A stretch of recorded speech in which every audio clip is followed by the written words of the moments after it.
Well, here they come. Here they come to a thunderous Anfield roar. There may not be an England or Scotland involvement in this Four Nations final, but there is plenty of interest for these two sides. New Zealand desperately hoping to cling on to their Four Nations crown. Australia looking to make it a clean sweep of world champions, world #1, and Four Nations winners too. Jonathan Thurston coming onto this field, the fireworks going off. It is a terrific entrance here, and a calm, reflected appearance amongst those Kiwi players.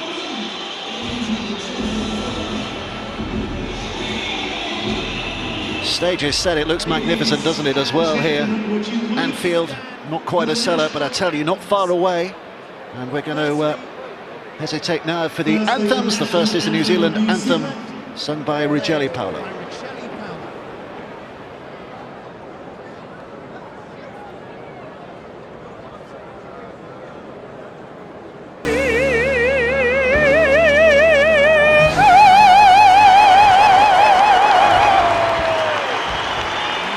Terrific performance by Rogeli Paulo. Difficult circumstances with the PA, but very, very professional. And Farrell Smith now will sing the Australian national anthem.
Well, there's a challenge laid down. It's terrific, isn't it? Every time we see it, it's terrific. And we're about to get the real thing underway in just a few moments' time. Yeah. This is the way they are lining up. Blake Ferguson, Valentine Holmes, the wings, and Darius Boyd winning his 22nd cap here today. Josh Dugan and Greg Inglis, the centre partnership. The halves, the irrefutably classy halves of Jonathan Thurston and Cooper Cronk. In the front row of Matt Scott, Aaron Woods and Cameron Smith, arguably the best of all time in that position. And in the back row, Boyd Cordner and Matthew Gillett with Trent Merrin binding them together at the back. And on the bench, Michael Morgan and David Klemmer. Just talk to us again. And a man who's really impressed in this tournament, Tyson Frizzell, and Shannon Boyd coming into the 17 today in the absence of the injured Sam Fidey.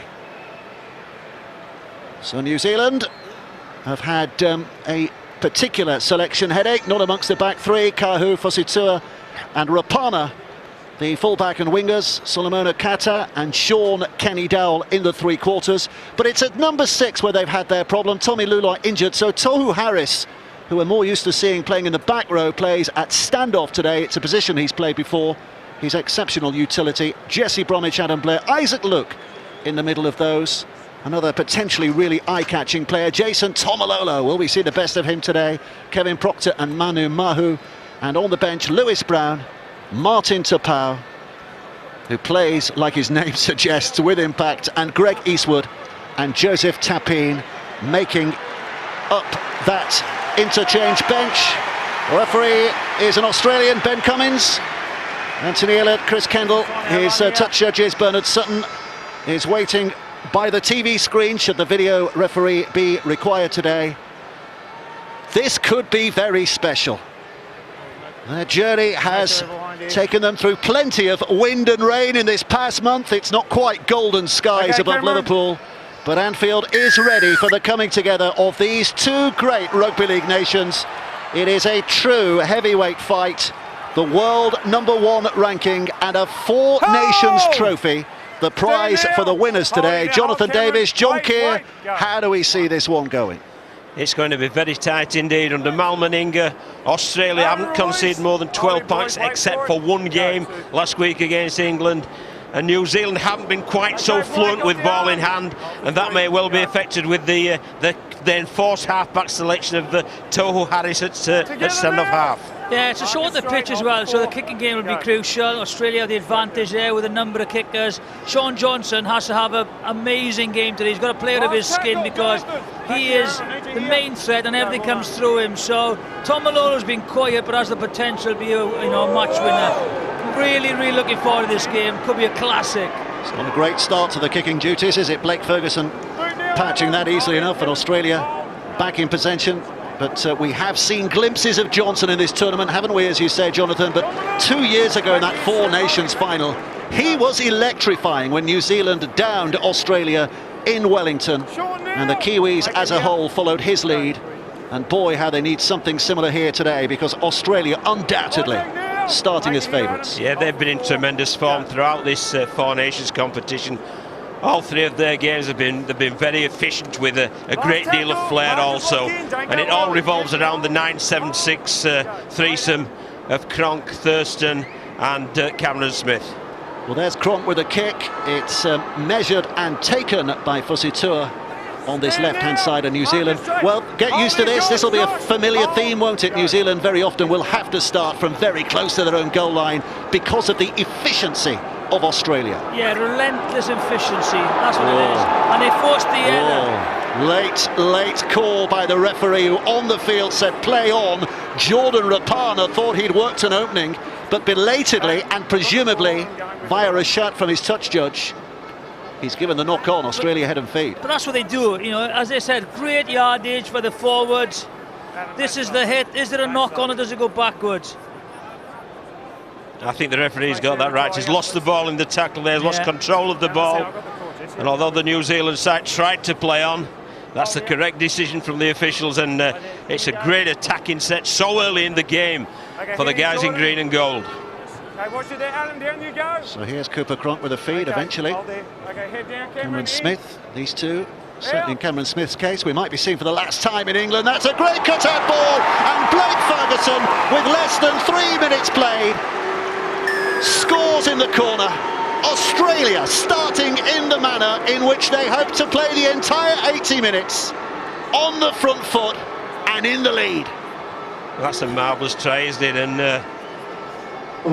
here's the error there, forced by the Australian aggressive defence there. Trent Meaden and Matthew Scott in forcing the error. Then it's they split 3-3 to the Australian side, and New Zealand went 4-2 defensively, and that's what created the extra man for Ferguson to cross. What's happened here? Number 6, Tohu Harris. The outside defender is worried about his pace, so the centre goes in. That's the problem.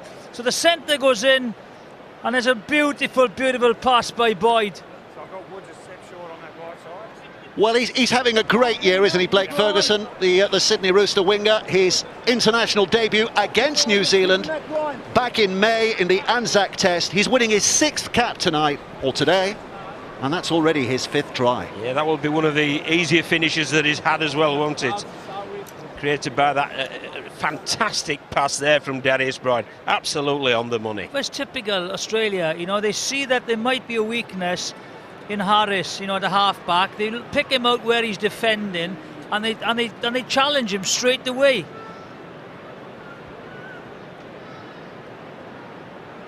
So a toughie to start with for Jonathan Thurston. Just in from this right touchline. A readjustment of all the body armour. Thurston's kicking has been pretty good throughout this tournament as well, hasn't it?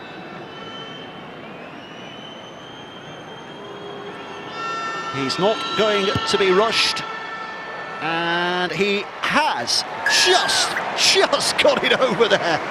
We remember him hitting the frame of the goal in the Four Nations final, the grand final a couple of years ago, and he's had 1 or 2 close measures since, but that was very close too. That's a beautiful pass, and you can see, you know, it's a problem for them there. It's just totally exploited by the Australians. Brilliant, brilliant pass by Boyd. So already this is a big test of mentality for New Zealand here, isn't it? That draw against Scotland just over a week ago rather deflated them. They're here almost by default because of England's defeat to Australia. And they knew they were coming into it as rank underdogs, and to concede so early, they're gonna have to dig deep now. They will dig deep, and it's a test of their mental toughness. They've got to hang in there, forget about the scoreboard, just work the process of rugby league and grind themselves back into this game. Up now. That's Woods on the halfway line. Cameron Smith, the dummy half. Scott to his right, who's drawn on. 40 away on the 6th tackle.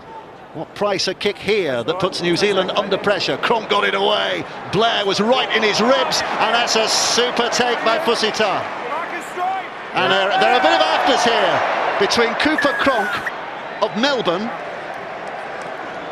and Adam Blair, who was his teammate up to a couple of years ago at the Melbourne club. Yeah, I don't think he was too happy there with Blair. He felt he followed through with the challenge, but the officials deemed that there was no problem with that, already committed. And obviously, as New Zealand received the ball, they've now got an interference at the ruck. But they need to put pressure on him, you know, they just can't give him an armchair ride. It's a brilliant, brilliant take. Up he goes, up high. Uses the Australian players back to get high. Brilliant take. Even so, Jonathan, difficult to take because there's so much traffic, so much pressure from the Australian side. Here's Blair across the line, and Johnson bringing on the attacking threat of Proctor, whose offload is good, and Tomalolo eating up the yards down the middle again here. New Zealand with a decent response have got a penalty, so that will help their cause as well. Isaac Luke wants to take it quickly. And I think that's what New Zealand got to continue to do. They've got to continue to offload to play second phase rugby league, because when this Australian defensive line is sorted, it's so difficult to break down, and that may well be the key to a good New Zealand performance, offloading the ball and plenty of support around the ball in collision. So 6 tackles deep inside their opponent's half here for New Zealand. Johnson just issuing the commands ahead of the kick. And you probably sense most of the English, Scottish Rugby League supporters in here would be on the side of New Zealand here. Back it comes towards Blair and helps it on, and Bromwich is striding over the bodies of the Australian defenders, but they just about managed to pull him down. Great position for New Zealand. Blair again, now Johnson, looking for a cut-out pass, was he? Decides it's not on, runs at Thurston, dodges away, great work by him. Kenny Dowell on that right-hand side. Still tackles in the bag. Johnson. Here's the boy. And a big hit forward again by Tomalola. They love that. They love the physical contact. And up from dummy half quickly goes Luke. 5 gone, and here's the last. It's a poor pass. Johnson struggles to recover. Oh, that's brilliant by Blair. Adam Blair's handling there, terrific. And the kick at the end is just overcooked. But Adam Blair, what was that all about? The problem that the New Zealand's got at the moment, the passes are shoulder passes, so they have to check in the movement and takes all the momentum out of the pace. There's the second pass. The first pass previously to Johnson was the same. Magic play here. But they need to get the execution better. They're going to trouble this Australian defence. If he'd had his haircut, you'd have thought it was Sean Johnson. Adam Blair. That was terrific. But Australia ride the storm. I think he's a bit bigger than Sean Johnson, to tell you the truth. They've knocked on. Australia have knocked on. And I tell you, for all the strutting start that they made here, Australia, they are rocking a little at the moment. Yeah, they are, but they'll go back to plan one. That's their defensive work, but that's some good defence. They're trying to play the ball quickly. Looked as if he lost it in the collision, and consequently not happy with himself. Not happy. Yeah, Boyd Cordner there with the error, and it's a fair bit of pressure, this, isn't it? It's from about minute 4 of the game. The New Zealanders really have ramped it up, and they're asking some questions of this Australian defence. This is Johnston back on the inside for Mahu. But 5 tackles to go from here for New Zealand. So again, a great position. Bromwich once more thundering forward. Isaac Luke wants it played quicker. Switches it left to Johnson. Inside again to the man of the moment, Adam Blair. He's having a terrific start to this game, hasn't he? Luke again. Johnson skipping it across. Harris to his right, but he's gone short for Proctor, who's almost burst through. 2 tackles. New Zealand scratching towards that line. Johnson puts the kick in. He kicked it for himself. There was no chase, but Darius Boyd still deems it necessary to put behind for a dropper. It is. It's Sean Johnson. Unfortunately for him, there's no one else there to do the kicking game, to orchestrate the attack. He has to be on top of his game, and so far he has been brilliant. Yeah, good kick that, wasn't it? But I think Darius Boyd's reaction there, he just palmed the ball over the in-goal area. They're absolutely so confident in their rock-solid defence. If they put them under pressure, they'll palm the ball dead and they'll just say, right, we'll have this next set of Sid as well, see if he can break us down. And that's the challenge to the Kiwis. 14-8 for Australia when these two met in the group stages of this Ladbrokes Four Nations. He's here again, Tomalola, winding up and off he goes. But the first half of that game, Australia very dominant. They couldn't get over the line too often, could they? And New Zealand very nearly snatched it at the end. It's Blair with a footwork. Smith puts out an arm. They're making a couple of line breaks now with quick feet at the defensive line, the forwards. Isaac Luke looks left, and Bromwich twists and turns, and it's just as well for the Kangaroos that there was so many in green and gold. He's given a ball steal there, I believe. So a penalty. Yeah, but that's better, obviously, from an Australian point of view than a try. Despite Jesse Bromwich's best efforts there, but, plenty of numbers defensively in by Australia, and they're not going to allow him to ground the ball, so choose instead to reef the ball, give the penalty away. It's a great spell for the Kiwis. It started horribly, having conceded in the 3rd minute, but that response has been exemplary. Can they turn that into points here? Bromwich first man in. Isaac Luke goes to that right-hand side, and Johnson again, and into the line comes Kahu. Kenny Dowell is butterfingered. The ball is dropped. Australia survived. Yeah, that'll be a huge disappointment. They've had repeat sets now, and this is just a calamity for them. First tackle, 10-metre area. They had to build the pressure and get something from the pressure that they put on the Australians. John Wilkin on the sidelines. What are you saying, John? Yeah, I think we've seen two ways which New Zealand can approach attacking this Australian side. One, unfruitful there, coming up with an error, where you're trying to break Australia down through structure, and the offloads through Blair and through Bromwich and through Tomalolo, which in the game plan before I thought would work and really has broken up the Australian line, and more of that from New Zealand, less of the structured stuff. So Australia are charged with trying to carp this ball away from their own goal line. Cameron Smith at the feet of Ferguson. It's the outside backs who are going to get through some work here to try and lift the growing pressure on their forwards, but Aaron Woods, the big man down the middle, will take it in. Smith again stands and waits. Here comes Cronk. Well, they're 4 tackles and almost on the halfway line. Smith, it's Cronk, and trying to make up the numbers. Dugan put down. Good use of the short side again. He created an overlap there. Here it comes, Cronk with the kick. High enough to offer a challenge. Kata underneath it, caught by Ferguson, but caught safely by Kata. That was a great catch, wasn't it? But you'd be happy with that, wouldn't you, from Australia's point of view? You'd just been under pressure, you complete that set, turn the ball over 10 metres away from the New Zealand line, and now once again you trust this time the aggressive defence against New Zealand, bring it out from their own half.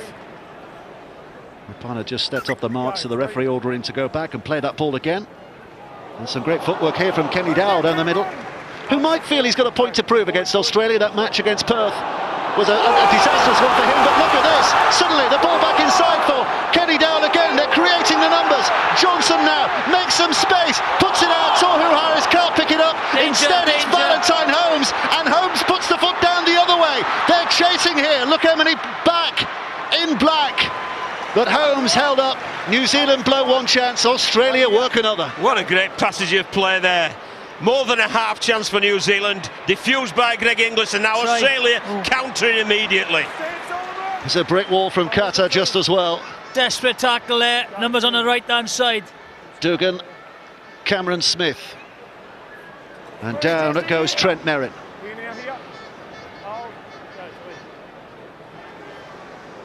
Thurston, Cordner.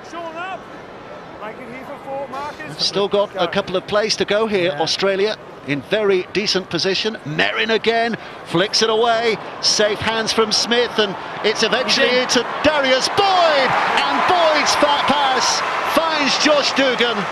Australia in for a second. You've got to take your hats off to them. They have soaked up so much pressure, and yet they come up with a second try. That was an opportunity blown for New Zealand. Unfortunately for Johnson, he had a forward on the outside and couldn't get in support of him. But Darius Boyd's inclusion so far has been absolutely immense. He threw the pass for the first try, and then the second try he hit the line. This is it. That's the problem. You've got Proctor on the outside. You can't get up with Johnson. Good defence. This is the counter-attack. And then just watch Darius Boyd's inclusion, number 1. There's the offload. He waits. Cronk. Again, it's Harris, the number 6, the forward makeshift standoff, who's caught short on the defensive side. He's too slow there. He's got on the outside of him. Just watch. There we are. He's got to step in once again. The centre's got to step in, and there's an easy try for the Aussies. Well, I'm with you with that, Jonathan, but I'm also going to admire the handling skills of Australia. Right from the offload to all the passes after that, every single pass was straight to hand. There was no checking of stride or anything at all. It was executed perfectly. Clinical. But I love the way they've exploited Harris, the standoff, who's a forward, a makeshift 6. They've run at him. The centre has come inside because they think he's too slow, and they've scored 2 tries. Brilliant Australian attack. And how deflating is that to the Kiwi psyche, given that they had their opportunities, they have looked good, and yet they find themselves 2 scores behind. At international level, in any sport, I think if you have opportunities, you have to take them, because you're punished if you don't. So here's Thurston again. Successful from the touchline just with his first attempt. Wide, 15 metres in, just with his second attempt. But Australia lead by 10 points to 0. It's tremendous work. It's just look at the pass here. Everyone is straight on the button. The skill level of that try was phenomenal. And it's gone from defence into attack. The count, even when they got the error and they made the run by Valentine Holmes, it showed composure just to take the tackle, bring the ball back into play. They just trust each other and trust the systems that they're playing under. Kevin now. Hold it, Sean. Go. And we're saying goodbye, aren't we, to several of these Australian players in terms of performing on English soil, the likes of Jonathan Thurston, Cameron Smith, probably. Nothing definitive, but probably. Greg Inglis maybe as well. But we're saying hello to some superstars of the future. Valentine Holmes, Josh Dugan winning only his 6th cap here today. That's a good offload. Smith to Cronk. Cronk has seen a space in which to run, but it closes quickly. And Smith up there again. Thurston to his right-hand side, tries to dodge underneath the highish arm from Bromwich. Last tackle to come. Cronk gets the ball away despite the attention of Isaac Luke, and the leap has not provided safety for New Zealand. It's merely another set of 6, and Valentine Holmes held up only 8 yards away and then for too long. So a penalty, Australia. Yeah, but disappointed there. Reeling the kick in there, and interesting that Australia going for the 2 points. But here's the kick. Again's the challenge there, but in all honesty, Rapana's got to reel that in. At this level, you've got to claim those kicks, and because he hasn't, the penalties come, and it will go to a full 2 scores difference. But you have to admire, the kicking game. As we've said, every kick is on the button. Every kick is there, so you have to compete for it. And when there is traffic there, as John mentioned earlier, there's a chance of a dropped kick, and that's what they do. They work the percentages all the time. So Thurston puts that one over, his 2nd out of 3, and Australia leading by 12 points to 0. Well, Dave, Jonathan and I were watching the Australian warm-up, and the 2 kickers, Thurston and Cronk, were practicing, and they must have done 20 kicks to the corner, and every single one of them were in the correct area. And it's like anything else, perfect practice makes perfect, and that's what they're demonstrating once more. Isaac Luke with the restart, and Australia come again here in the shape, in the first instance, of Matt Scott. And it is relentless from those in green and gold. And let's get this out of the way, Jonathan Davis. You have played here, haven't you, at this Anfield pitch? Yeah, scored a hat-trick here, Dave. Hat-trick of conversion. So, yeah, unbeaten on this pitch. beat Wigan in the Charity Shield, so it didn't happen very often in those days, but it's a fantastic place to play. When you play in the great arenas, Old Trafford and Wembley and Anfield, it's just a pleasure, and they're great memories to have. Magnificent stadiums.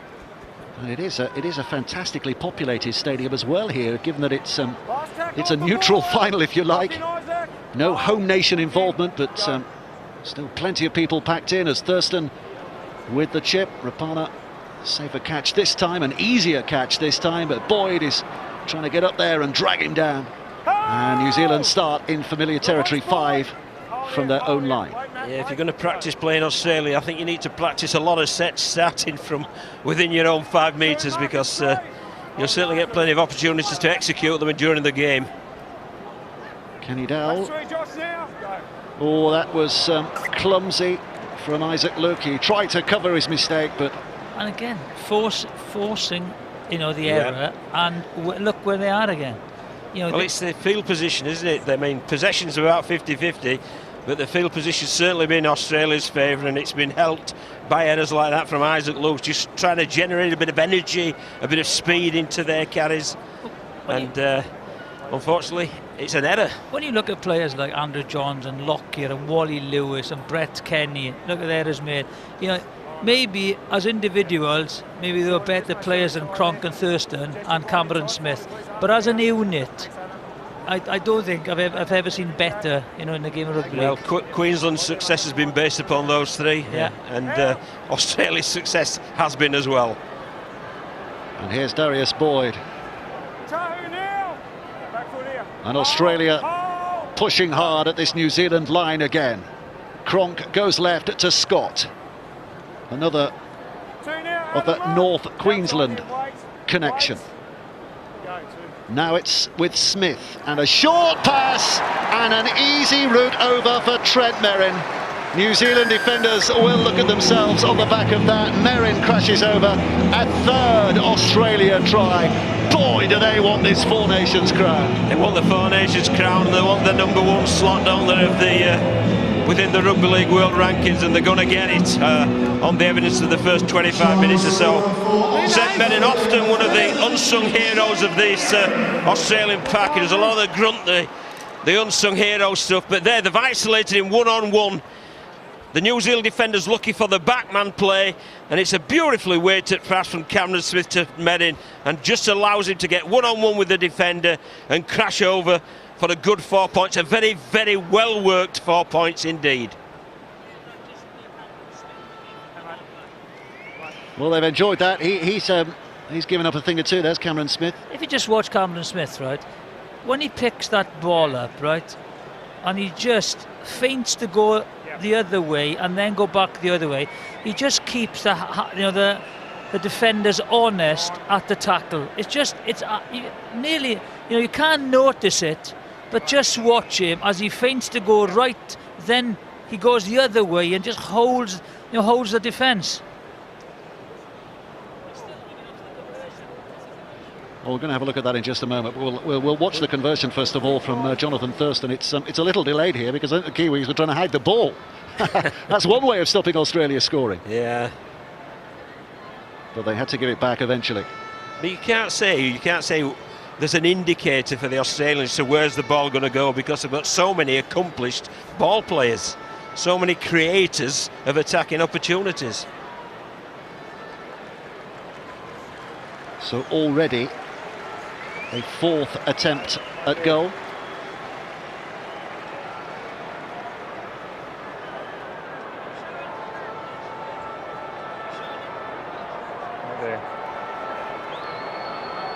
Well, again, he's in no rush, is he? But eventually he kicks it, and it's over.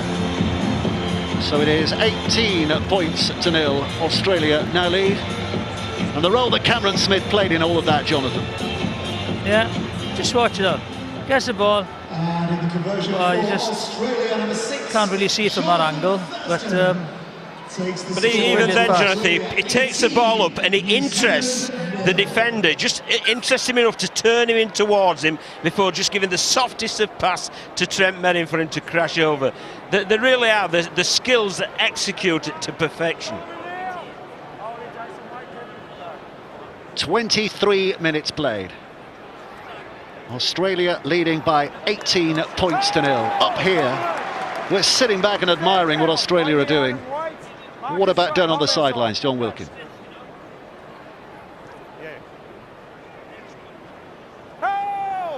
Release, Sean, make it. Hardy for 3. Play the ball. No, he's not there just at the moment. We'll speak to him very shortly. Kevin now. Hardy for 4. Here's Smith at dummy half. Aaron Woods powering Paul forward again, and again the offload, and Cameron Smith is finding a bit of room in which to run. He's put down desperately, but Australia already inside their opponent's half. Cronk on the 6 puts it high. So Satua is underneath it. He heard the hooves galloping towards him, but he's caught it safely. But even though start from here. He's reeled the ball in, that's one tackle gone there again. Kates dropped it. The error's come, this time not forced. That's a poor error away from the collision. It really is, and Australia in this mode, they're likely to exploit that. Thurston goes left, and Inglis is put down on that occasion at least. But Australia offering more again. Here's Cordner, Boyd Cordner. Cameron Smith out of dummy half, and Aaron Woods just poaching forward again here, and Australia Australia poised, New Zealand defending on their own line. Smith out, Cronk misses out a couple. It's taken on by Dugan. New Zealand desperately getting to their man, but Boyd stands and waits. Cooper Cronk again. Here's Cameron Smith. Jonathan Thurston wanted to go over the top, but Johnson gets right in his face. So last play in this set. It'll be a repeat set, yeah. Cronk, it's a high one, it's a tester. Kahu underneath it, but that's where they start again, so close to their own line. I think we can hear from John Wilkin now. John? Yeah, I think one of the most impressive things about this Australian side is something we talk about. It's the rugby league brains that they've got within the team. Cameron Smith, Thurston and Cronk are not physically great specimens, and in rugby league and rugby union we've been obsessing about producing athletes. These guys are not athletic, they're good athletes, but the fantastic rugby brains understand the game, and that's been the difference between these two sides. Well, they forced the error here. Yeah, I believe that will be a knock-on from New Zealand. I think they tried to offload, but it went forward. But and then Australia. I agree that, you know, what John has said is a massive factor. I think that you know, if you look at both codes and those at the top of each respective code, it's the rugby knowledge that is the difference. And you know, that's where England Rugby League is struggling, and that's where England Rugby Union, you know, with Ford and Farrell, are doing particularly well. So I think it's game management and game understanding which is crucial. Now, in future development of players, you know, they shouldn't have to be coached at this level. Game management. Well, the guys out there are managing it very, very well, and you've seen 11 sets out of 12 completed from Australia, so there's an efficiency about them, but there's also a flair within that efficiency, isn't there? And the thing about Cameron Smith as well is his aerobic capacity, his aerobic fitness. I mean, it's a rare hooker who does a full 80 minutes these days, isn't it? But he does it week after week after week. There's his 74 tackles in the grand final. He enjoys it, doesn't he? You can see he enjoys the game. He enjoys the control and the influence he has on outcomes of games. Tyson Frizzell is on the field, so expect some impact from him.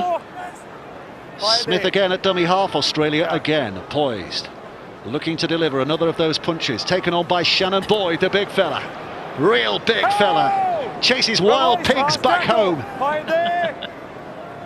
Chasing Kiwis here today. Six tattle coming up now. Thurston puts it in the in-goal area. Kenny Dell grounds it, concedes the dropout. Again. Marvellous, isn't it? It's just a masterclass of rugby league. It's a masterclass of how to build pressure and your end of sets. They're just executed to perfection there. That ball's rolled in with perfect weighting, and there's nothing at all that Sean Kenny-Dowell can do except ground the ball. But unfortunately for the New Zealanders, by grounding the ball, it's another repeat set from Australia in great field position.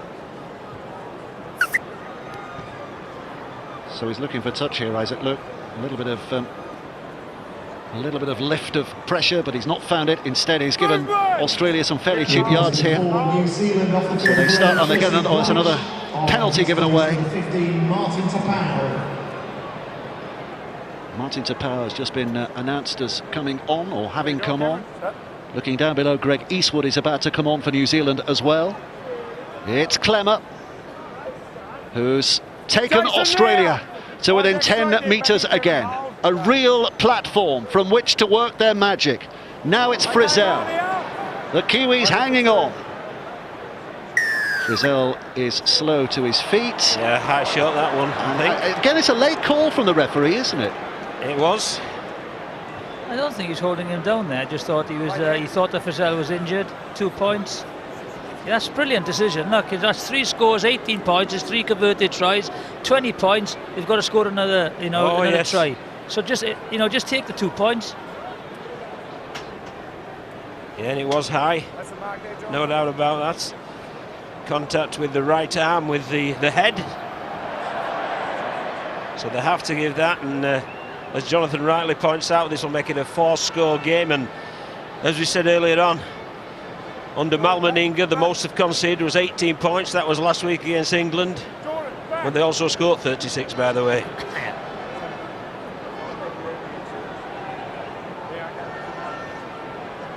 So here's Thurston looking to add another 2. And Thurston does add another 2. And Australia now lead. Very nearly half an hour play, 20 points to 0. And Mal Meninga's going to be very content with what he's seen so far. Well, if you're going to grade this, I'm certain he'll give it sort of 8.5 out of 10 up to now. There was that period when New Zealand broke them up a little with their offloads. But apart from that, the green and golds have been in total control. And it's been a joy to watch. It's been a masterclass. I would say that first 30 minutes, it's been a masterclass of how to play rugby league. Well, before this game began, New Zealand held the mantle as world number 1. It was a title based on the history of the last 2 or 3 years. But Australia will be the new number 1s when, if they win today. But they are now the dominant nation without any argument. They are the dominant nation again, aren't they? And New Zealand have got some way to climb back up to get back level with them, and England likewise. Smith goes left, Thurston further left, in his second row, Boyd Cordner.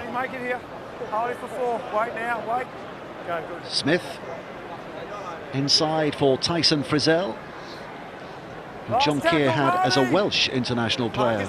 Yeah, it's interesting this playing in the middle channel as well rather than an edge player. Thurston's kick.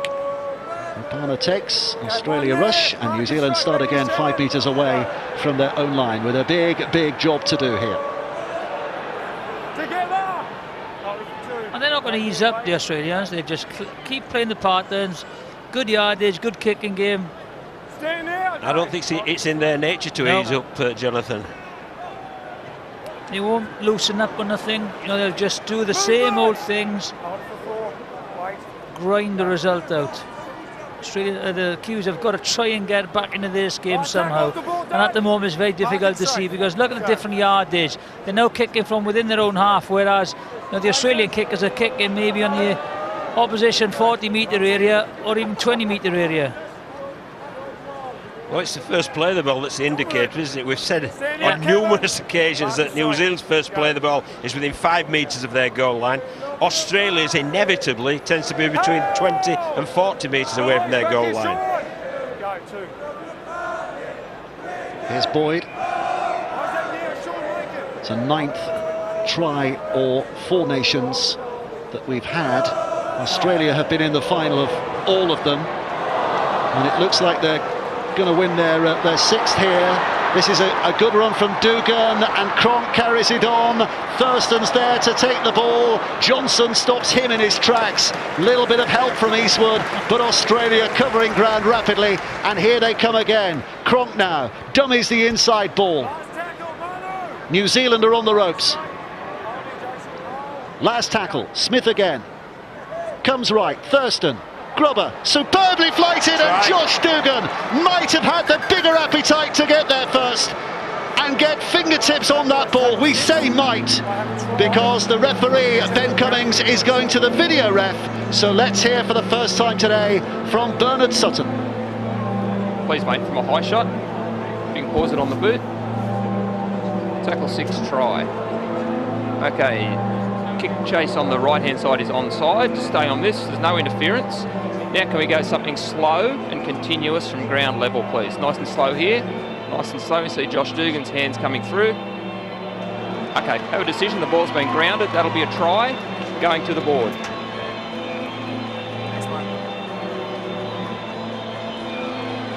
Josh Dugan celebrates. He doesn't know the decision yet. Now he does. Australia confirmed as 24 points to 0 leaders of this game. And again, it's the end of the set, isn't it? They asked enough questions during the set. And even when Cooper Cronk is tackled, Thurston comes from the left side, which is where he normally plays, over to the right and puts that kick in. They just work so well together. Marvellous break here. This is down the short side. And then there's composed, there's Dugan to start with. Offloads to Cronk on the inside, pops it up for Thurston. Thurston's tackled, but then later in the tackle, look, he's come from the left-hand side to the right side as Thurston. Lovely little deft kick, And Dugan's the one with, as you've rightly called it, Dave, the great appetite. He wanted to ground that ball more than the New Zealand team wanted to shepherd it to safety. But just watch it, there's even a dummy runner there that comes in to hold the defence, and then it's a subtle little kick and the perfect kick. So, you know, it's just, you know, quality finishing, quality teamwork. So Thurston to add the 2. Or at least he hopes that's in the script. The Kop, the end into which he kicks here. And he's curled it. Oh, he's hit the post. He's hit the post. It's Australia 24, New Zealand 24-0. Just watch there, he is dummy runner, holds the inside defence, and then, you know, there's nothing really on except it's the perfect option. If they don't score a try, they have another repeat set, John. But the kick, Jonathan, I mean, he was under intense pressure and he still executed so well it was going to land in that in goal. So New Zealand desperately hoping they can keep these green and golds penned deep inside their own half.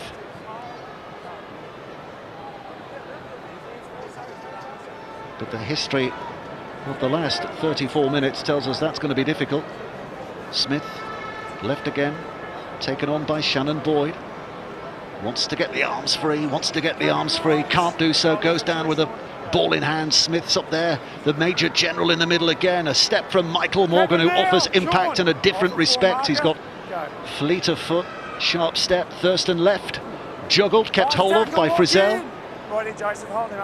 So there's the 5th. Australia looking for a good kick on the 6th. Cronk, high and spinning. Where's this coming down? I think he might have been aiming for the post there. It was caught in goal anyway. Tap restart. Quick tap restart, allowed or not allowed? Because the Kiwi players weren't all back behind the ball. Well, that's the laws of the game. You can't restart. The interpretation is you cannot restart until all your players are back on side, and they weren't. So no matter how disgruntled the crowd are, the referee's right.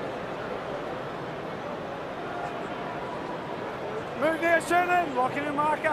David Kidwell is twitching in his seat, isn't he? It's not been a glorious 4 Nations from his side's point of view. The 1-point victory against England, remaining amongst the only highlight so far. The draw against Scotland, a particular low. Here's Katap.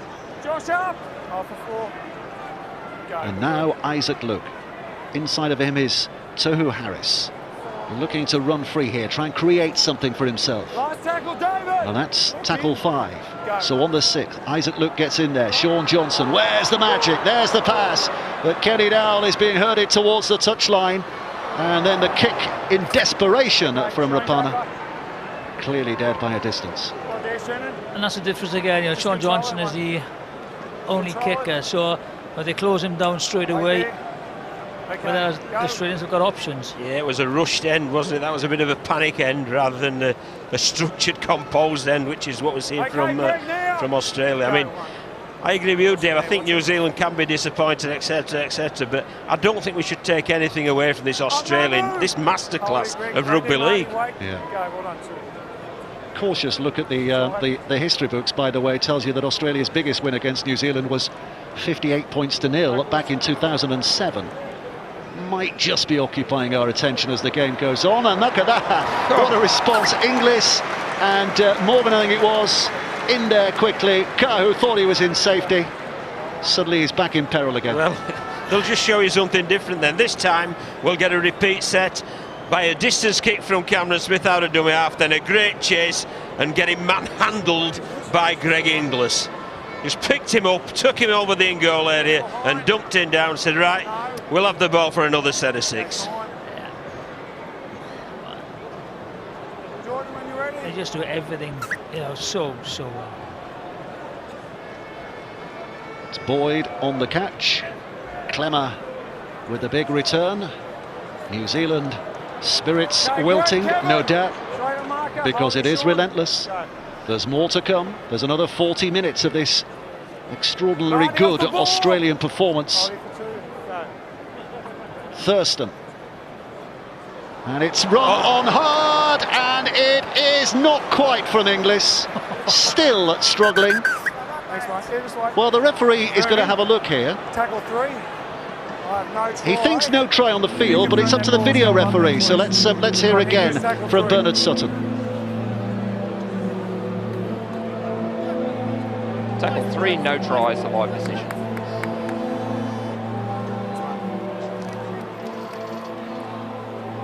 So he's got the ball in his left hand. His hand's underneath the ball as he comes to the goal line. He rolls over the goal line at this point.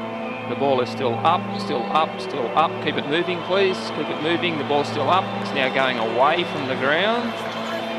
Okay, keep this moving. Doesn't get any lower. Is there one more angle from behind? I can't see anything near the ground there, Ben. At this point, it's still no try. Just keep this one playing through, please, Ken. So the ball's still up. We know from the front on angle it was up at that point. Still up at that point. Still up at that point. And doesn't get any lower. The tackle's now complete. That'll be no try, Ben, going to the board. Tackle 3, Greg Inglis to play the ball. Just can you control that for us, Anthony? Just wait there. Tell him to hold it till I blow the whistle. So no try.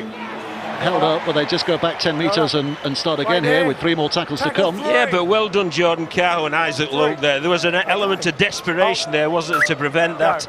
And that takes some preventing when it's Greg Inglis carrying the football. Great line by Greg Inglis there. He's been quiet so far in this game. Cameron Smith delivers left, Thurston.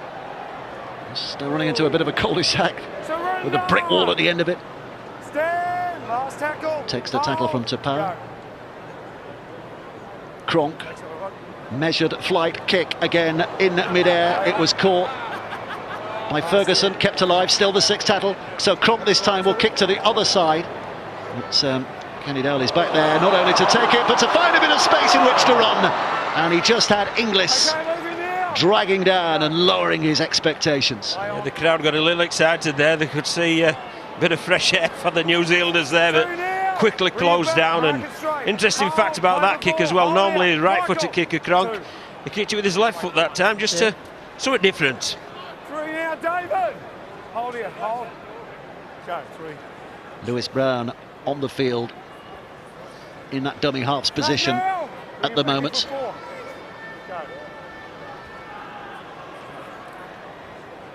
Tapau. Hold! Release! 5 gone, here comes the 6th. Brown, Johnson, looking to create some numbers. Kahu chimes into the line. Kenny Dow with a kick to the corner. Darius Boyd should have it covered. He does. Can he get out of there? You bet he can get out of there. 3 New Zealanders there. They should have been starting with a drop out underneath the sticks, but Darius Boyd found a way. Marvellous, wasn't it? That's absolutely first-class back 3 play. The full-back there receives it, 3 chases there. But great footwork, evasive skill allows him to get back in the field of play and prevents the repeat sets that Australia have tended to have time after time. Yeah, Lewis Brown, was there to make the tackle. He just missed the tackle. It was a lovely kick. Cameron Smith loving every moment of this. It won't be lost on him that this is in all likelihood his last game on English soil in an Aussie jumper. Cooper Cronk. It's Ferguson trying something a little different. Knock on given. Mark it up there. Well, I think that's the first time in nearly 40 minutes they've gone away from the script there. And that's the first scruffy, shall we say, Australian end to a set. Yeah, they saw the opportunity. They had numbers on the right-hand side, so Cronk and Thurston had a look at it.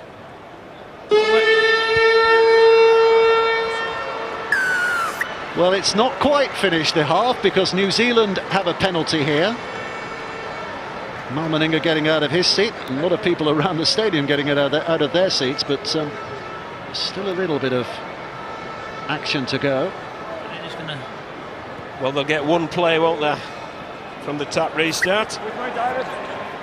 Let's see what they do. Do they put the ball up to try and force an error? Do they offload? Or do they just run the half down? Does redemption begin here? Or is it only the inevitable conclusion that we can expect? Kenny Dow brings it back to the middle. Johnson. A bounce into the hands of Tapin. And It was Eastwood who tried the kick. It's played out. It's another set of 6, but that's rather irrelevant because as soon as the first tackle is completed, that will be the end of the first half.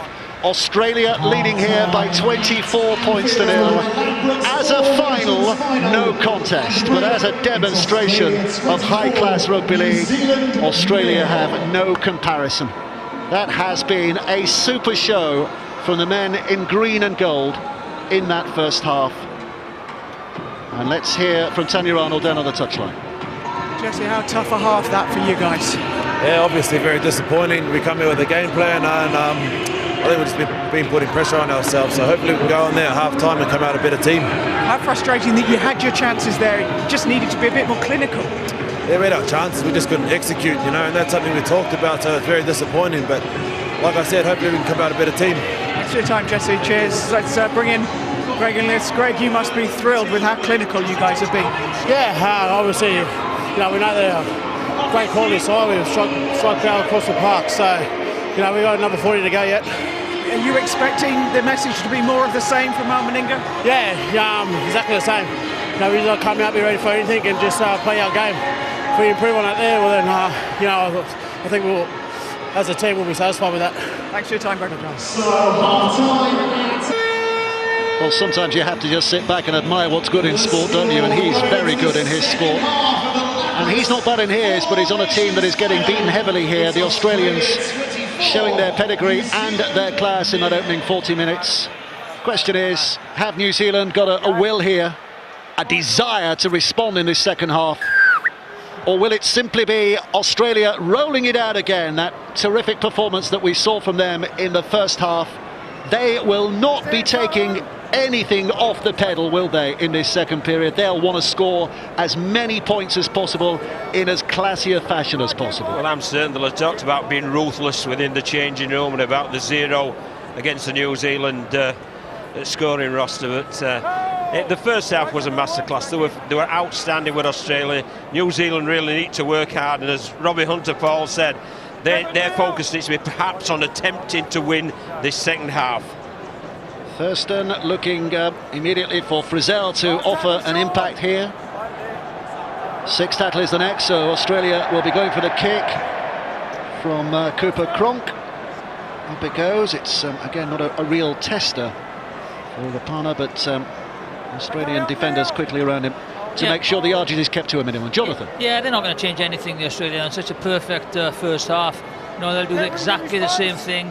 Just the basics. Do the basics very, very well, and say, you know, see what comes of it when the opportunities, you know, appear. Then they'll try and take them. I think Robbie was right. You know, let's not panic the Kiwis. They've got to try and finish their sets and do exactly the same as the Aussies were doing. And now there's a first opportunity in the second half to get a very good field position.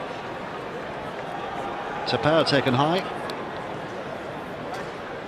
Yeah, and fairly late in the tackle count as well, which will be pleasing for New Zealand, because it will give them a decent field position in which to launch an attack. You see good footwork there, and that's what isolated Klemmer, and the consequence was a high shot. Well, they've been here before, haven't they, New Zealand? Encouraging position, but unable to deliver, and then crumbling. So can they offer a little more resistance here? Step taken on by Proctor, but not too far. Kenny Dowell at his heels, and left it's injected to Joseph Tapine, the young second rower. Many Australian observers ranking him as one of the most promising second rowers in the NRL at the moment, only 22 years of age. It's with Johnson, and now with Kahu, Jordan Kahu, bumping off initially Gillett, but more where that came from. Still a couple of tackles to go. That's a bit loose, but it's into the hands of Johnson, so it matters not, and now it's on by Tapine again.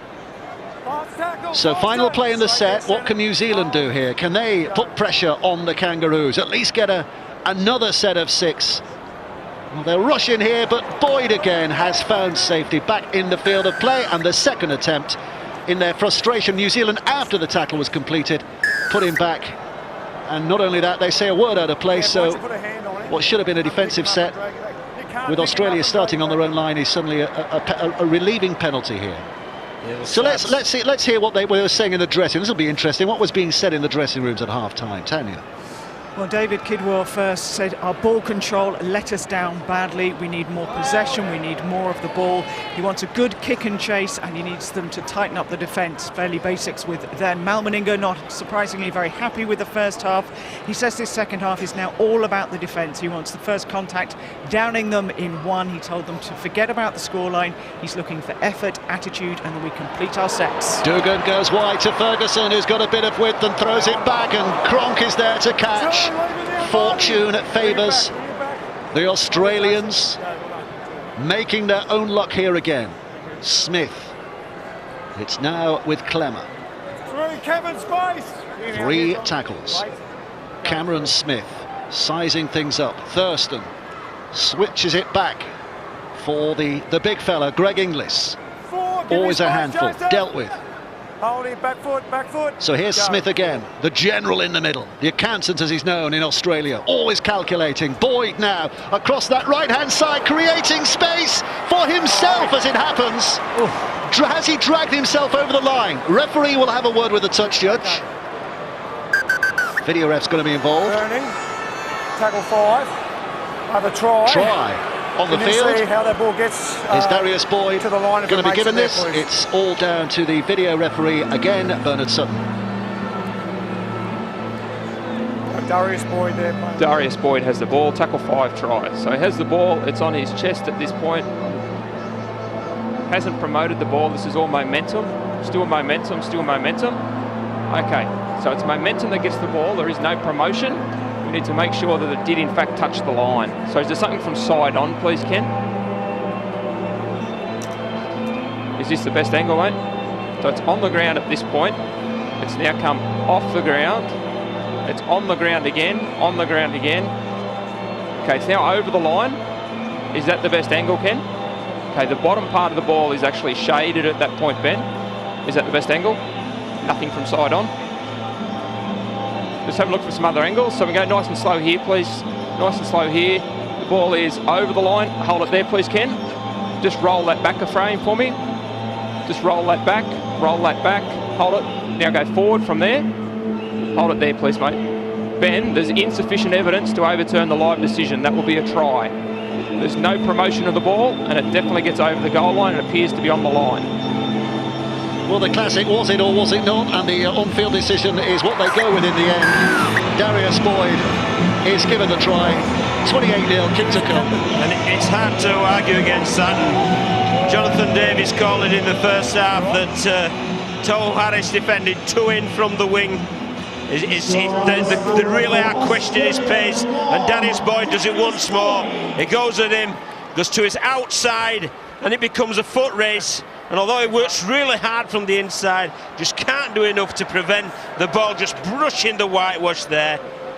And I'm in agreement with that it was a try, but once again the deficiency was just in the pace there, and Boyd smart, picked him out, 2 in from the wing, and over he goes. He's done it again, hasn't he? He just picked out the makeshift standoff, just had a go at him, and he's got on the outside and scored again. A reflection of Australia's preeminence in the sport of rugby league. It's Darius Boyd's 22nd cap here tonight. He's never been on a losing side. Thurston's put that wide. 28-0 it stands. And it's great that Ken keeps getting a mention, isn't it? We love Bernie Sutton because he keeps mentioning Ken. The nation's asking who's Ken. He's our match director.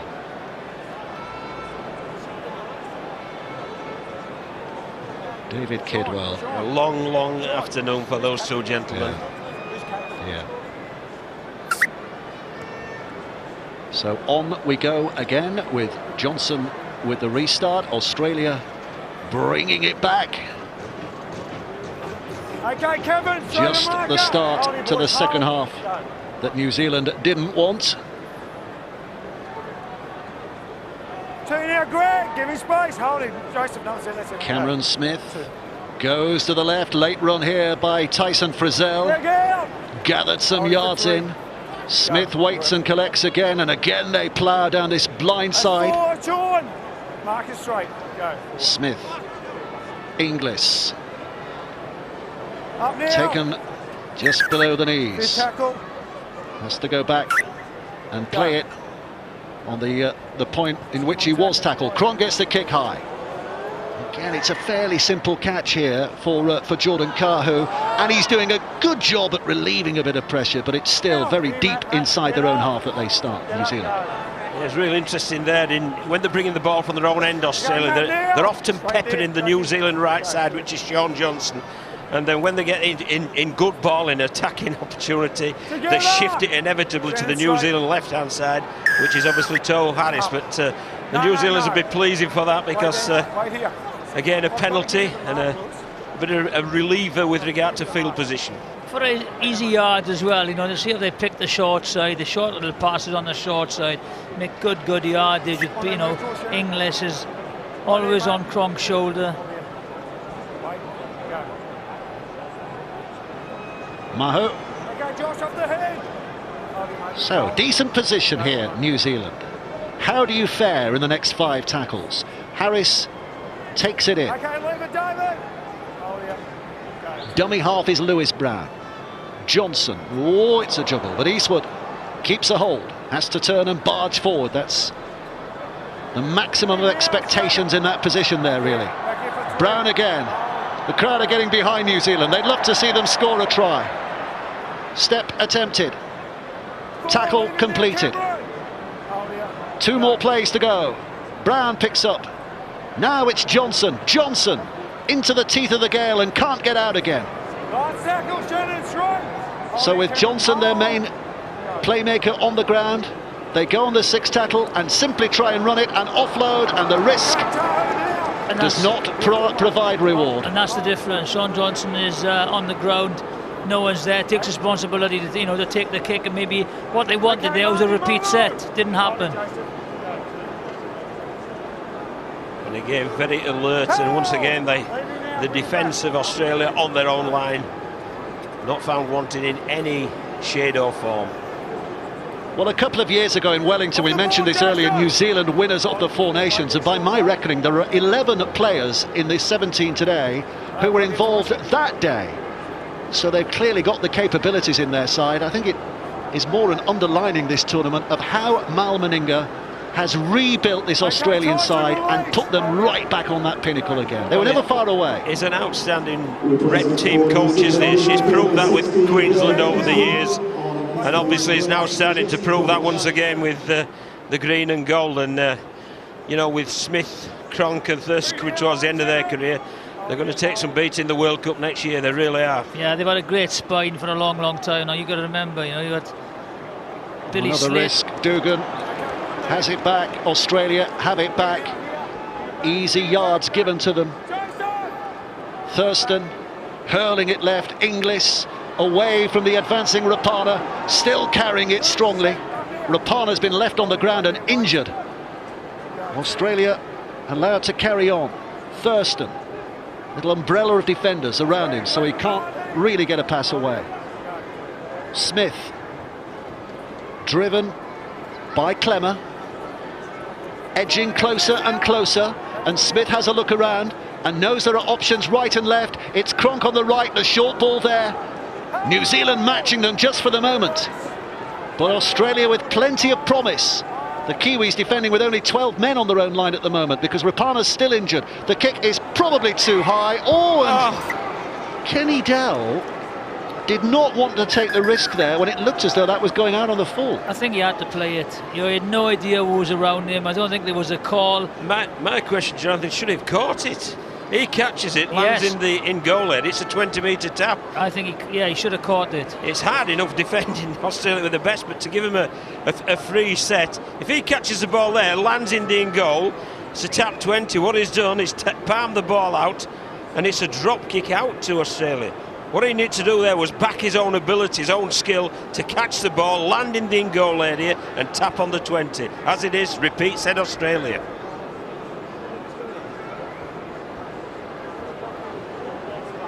Well, we've got to hold up here because Rapana's still getting treatment. He was the man who was hurt when he tried to tackle Greg Inglis. Yeah, his head's in the wrong side then. Just caught the knee of Inglis. Completely accidental, but there's a defensive technique there of Rapana. Well, he's not alone in that, Jordan Rapana, in getting badly hurt in trying to tackle Greg Inglis. The other Australian centre, Josh Dugan, actually had his jaw broken by Greg Inglis in a State of Origin game. I think it was the third State of Origin game this year. Well, I must admit, I've seen smaller centres than him. Yeah. Unfortunately, I've seen bigger ones as well. New Zealand It's not looking great, is it? Interchange for concussion It's a assessment. headache. Leaving the field, number 5, Jordan Rapana. On in his place, number 9, Isaac Luke. So Isaac Luke comes back on the field. A little bit of reshuffling with Lewis Brown still out there as well. So Australia rolling forward again. Dominic! Stand now! Hold it straight, Jesse. Boyd. I think we've mentioned this before as well, but he was an 11 Turn and a out, half Kevin, pound make it, baby. Lewis, make it. Shannon Boyd. He's not lost any size down the years. Inglis Oh! held up, Release! 10 Oh, away infantry, play it, from the play Kiwi it. line. Play the ball. Morgan, a bit of a glare, an after's glare from Inglis. Was Australia through Smith and now Cronk and back to Boyd. It's 3 against 2. It's a pass over the top this time from Boyd that didn't hit the mark, but somehow Ferguson keeps it alive superbly well. Look at the handling here from Australia. Back with Thurston, a rush from Proctor, the kick for the in goal, the chase is on. Kenny Dowell will get there, but only in terms of international rescue. Well, it's the first Another time, drop out underneath the sticks. it's the first time they panned it because that was on the third tackle. Yeah, it was a tremendous passage of play, wasn't it? And well done, Sean Kenny Dowell that time. He had no option but to get rid of the ball, get it over the dead ball line. You see there's lots of pressure that time. Forces the spill, but then out it goes, prevents the try. It's a great passage of play up to that, just playing what they saw. They've played some great structure, but they've also played with some great instinct of the Australian side. Official crowd here today, by the way, just over 40,000. That's a great start, wasn't it? 24 out of 27 sets completed by Australia. That's outstanding rugby league. And 12 repeat sets as well. It's about growing pressure, isn't it? Right there. Play it. It's about the efficiency, the game management, and then they can pounce from there. On this left-hand side, Michael Morgan. Surrender! He's a coming talent, isn't he? Malmaninga gave him his State of Origin debut last year. Gave him his Australia debut as well. Forward, Jesse up! Hold him here, hold. Boyd Wait. finding position, 15 away. It's with Thurston with that left foot step. Tackle made, but Smith receives, and now it's Shannon Boyd who's twisting away, Last tackle, almost leave it, Jordan. bulldozing his way over. Back foot here, back foot. Hold. Final play in the set. Smith, Thurston back door, Cronk quickly on, taken here by Holmes. Oh, has he got there? I don't think he has. Well, no try on the field. They're going to have a look just in case. Great effort though. No try. Well, we've seen him perform some miracles, haven't we, in scoring? Has he done something similar, or is this no try? Let's hear from Bernard Sutton again. So I'm just going to go frame by frame here if we can. So we can see the ball's in the left hand of Valentine Holmes, the right hand comes down, right hand actually touches the touch line there. Can we just get something from the other angle to make sure that that is Valentine Holmes' right hand? Okay, nice and slow here, nice and slow. That's Valentine Holmes' hand underneath the ball, just lower than the ball. Okay, we might go back to the side on shot, so it's definitely Valentine Holmes' hand. So we're going to go frame by frame here, and we're going to get you to pause this when it first touches, his hand touches the line. Now, okay, have a decision, that'll be no try, Ben. The hand of Valentine Holmes goes into touch. Well, he didn't miss by much, did he? Didn't miss by much, but it is no try. Yeah, there wasn't much in it, and the crucial play there was just watching reorganising themselves, and you had Cronk and Thurston just, filing into position, just creating opportunity for the for the left wing. And let's give a pat on the back as well to Jordan Cahill and Sean Kenny-Dowell there, who showed great urgency and pride to get across there to prevent that try. Because the second half it's only 4-0, but you sense there's more scores to come because they're playing so well in Australia. Yeah, I think they've definitely missed Lulai, so much defensively and offensively. Half a chance here. Kata getting involved as well. Another of those monstrous runners who take some stopping at times. Isaac Luke looking to exert his influence from dummy half again and goes to Bromwich. So Luke. Here's to Power. 5 gone. The next is the 6th. So Johnson kicks back towards that left-hand side. It's Ferguson who's up there and catches superbly well. Fantastic. Oh, it's a penalty for New Zealand there. That was a good kick though as well, wasn't it? And I think they're getting some blocking, haven't they, in the back play? Yeah, good call, Dugan. Dugan went across the wingman there, was going to challenge, went across his line of run, so the correct decision. So New Zealand with an opportunity. Tomalala. First point of call. Steamroller stopped. Look, that's an awful pass, but because of interference at the play the ball. So another penalty here for New Zealand. Gets another go. 6 tackles to have a real go. Jesse Bromwich. Now here's a test of Australia's defensive pedigree, because a repeat set, a rare repeat for New Zealand on that Australian line. Now it's with Johnson. Johnson gets it away. Proctor with a flick pass. Great handling. Great score from Jordan Cahill. And the biggest roar of the afternoon from 40,000 plus inside Anfield. It barely qualifies as anything to cheer about, but it was a very good finish. Yeah, he deserves it as well, Jordan Cahill. I think he's had a good game, and this was some good shape and structure. There's the penalty there, not square at the marker and played at the dummy half. They did a pretty good job, though. Those are slip in the background, a great job there, hitting the line, and the other attackers pushing through. It was Cahill who came up with the ball and crosses wide out. Good try. You had Greg English just sprinting up and he slipped over, which created a little bit of an opportunity on the right-hand side, but the offload to Proctor is a brilliant finish. And that's just, through repeat sets and pressure, they've executed it well. Well, there's a great roar to greet the Kiwis as they go back inside their half. A little bit of encouragement supplied for them. Kahu has the kicking responsibilities as well. Oh, it's hit the post again. 28-4 it remains. There you go, Greg English rushes out to the line. He goes early, slips. That's the gap that Proctor hits. Good support play. It's a good line though, wasn't it, that Proctor hit, because he fixed the defender, then skipped to the outside shoulder. Real good line there, and good support play from Cahill. Well, he's a good year, hasn't he, Jordan Cahill? Made his debut against England in that Test series last year, of course.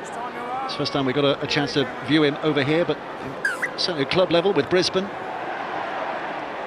Wayne Bennett's Brisbane. I think it was 15 tries in 20 appearances this last year. Hold! Aaron now, bring it back. Hold, milking, go. Isaac Luke here to operate and out. Aaron now, give him space. Matt Scott, make Harris to his feet. Kata trying to shuffle forward again. Australia Release, Matt. keen not to give too many cheap yards away here. Go through. To Pau, offering the impact. Great carry, good offload. Spun away. Johnson now creating a bit of an overlap. Could they? Not when Proctor is nailed by Thurston. Good defence by Thurston there. Tomalolo trying to build up his own momentum here.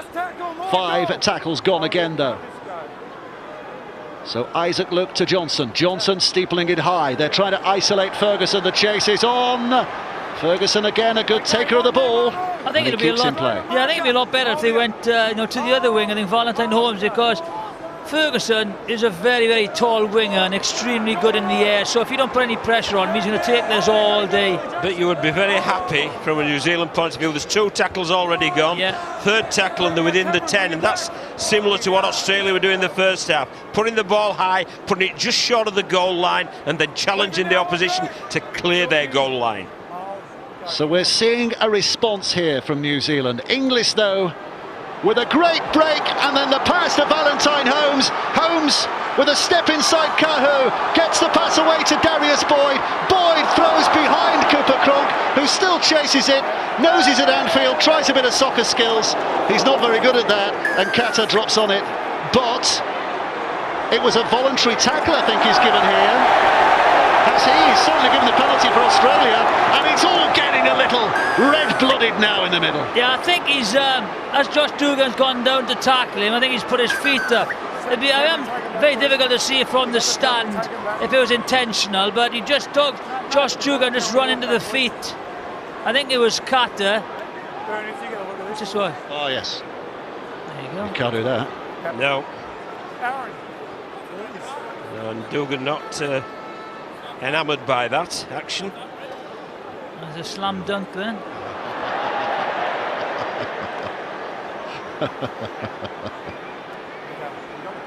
Just evil in those eyes, weren't there?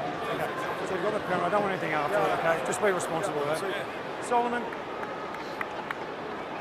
Okay. The penalty's against you for putting the legs out, making contact, but then the throwing afterwards, that's what can escalate the situation. We don't want that, okay? So the penalty will go against your team. Just wait there, mate. No complaints? No complaints. None. As seen by everybody in the stadium. What should he... Okay. I think the only complaint the Australians had, they didn't finish the movement off. Yeah, well, that was sloppy, wasn't it? You just feel their high standards have just dipped a little, as they're obviously very comfortable and they've got the game won. This is Woods, Aaron Woods. 10 metres away. Smith, Cronk. Good play then, Harris. Back foot here, back foot. Smith again and Woods. Couple of plays still to go. Australia interestingly poised here. Into the line comes Morgan. Inglis with a big carry. Well, they're targeting Inglis now on Johnson. Big man on small man. Johnson did well. Here we go. Oh, Thurston's kick goes very sideways. Dugan knocks it backwards. And it's picked up by Gillett, who's keeping it alive. Here's Cronk. And bumped to the ground. Big hit, Tomalolo. Well, it's getting feisty again. Change over, right there. Cooper, lead the ball, please.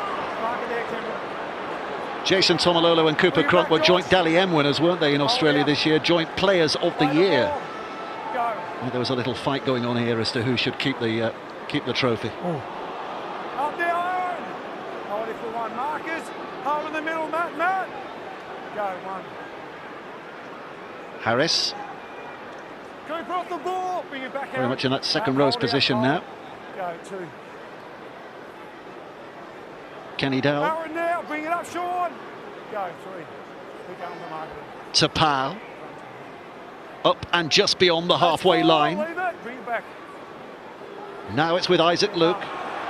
He's grabbed by Matt Scott, who was not square at the marker. Quick play of the ball was very good there. He knew what he was doing, Luke Isaac. As soon as Scott grabbed him, penalty. So Johnson finds a position. New Zealand just getting a little flutter of enthusiasm here. A flutter of there might be some possibilities to be earned from this game before it's finished, as Jesse Bromwich just fires it forward again. Big chugging effort. Luke. Blair. Toppled. Good tackle. Good contact there, wasn't it, from Matthew Scott? Yes. Yeah. They got in there. Shoulders made to measure. Now it comes to Kenny Dowell. Here's Johnson. Out came Gillette like a heat-seeking missile to pull his man down. Harris on that left-hand side goes for the bludgeoning effort. So the last play, Johnson hits an advancing Australian. Referee says what here? He's given a knock on. So there's more. Yeah, more pressure. More for New Zealand to take on board here. Yeah, good pressure. Good pressure here. See the kick there, it's accidental offside, isn't it? Yeah, definitely played that. And then he touched Scott. Off Morgan. Official crowd 40,042, by the way. Good atmosphere though, wasn't it? Yeah. Certainly in the second half when New Zealand have found a bit of energy.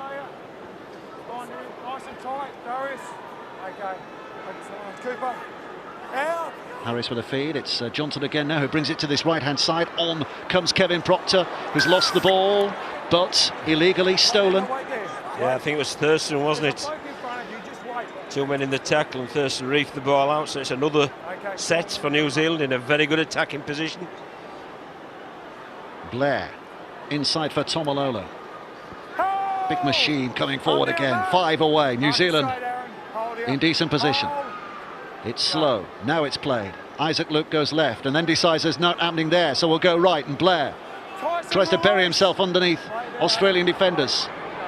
Isaac Luke picks up and dances and darts and dashes, but he's disappointed. It's Blair, the dummy half this time. Spinning it back. Caught in the air by Brown, playing in the centres now. In the absence of Rapana. With Kenny Dowell on the right wing, another penalty for New Zealand. Yeah, Frizzell, I think, flopped on... I think there might be an issue there. Yes. Tyson, go and get treated, please. In the last 10, mate? No, I'm towards the camera. Yeah. 4 quick ones in the last 10 minutes, okay? We've got to clean that up. I appreciate that, mate. I appreciate that. I know. It's really hard that, but we're taking up. Yeah. We got penalties for a man being underneath. Okay. Okay, you got my message? Yeah, You've got to clean it up. Thanks, Cameron. It's just hard when we're taking, mate. All right. Never short of a word, is he? Who's the referee there? Which one's the ref? Just right there, Lewis. It's a role he plays for club, for state and for country, Cameron Smith. Kevin Proctor goes close for New Zealand. Excellent opportunity at the moment for the Kiwis to re-establish a little bit of pride here. Spun across the line, taken on by Bromwich. He's gathered in, but he manages to squeeze his way out of the clutches of Morgan, but more come in green and gold and put him down on his back. But New Zealand with Tomalolo driving it in again. 5 away. Australia's defence is being tested to the limit here as Bromwich held up again just short.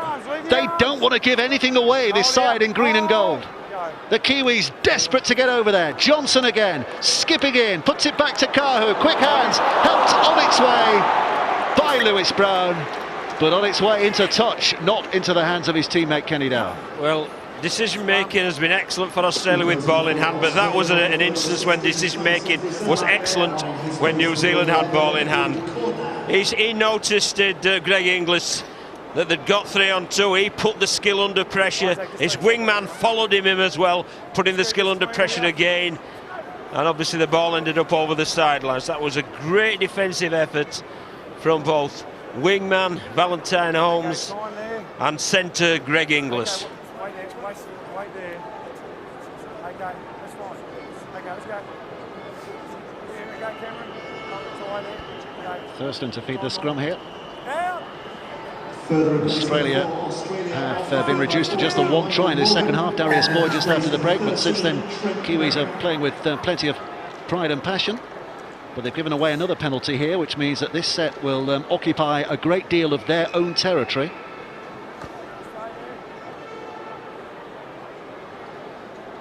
The 11 penalties conceded by Australia, a lot of those in the last 10 minutes or so. Well, I think there was 4 on the bounce as referee Ben Cummins pointed out to Cameron Smith.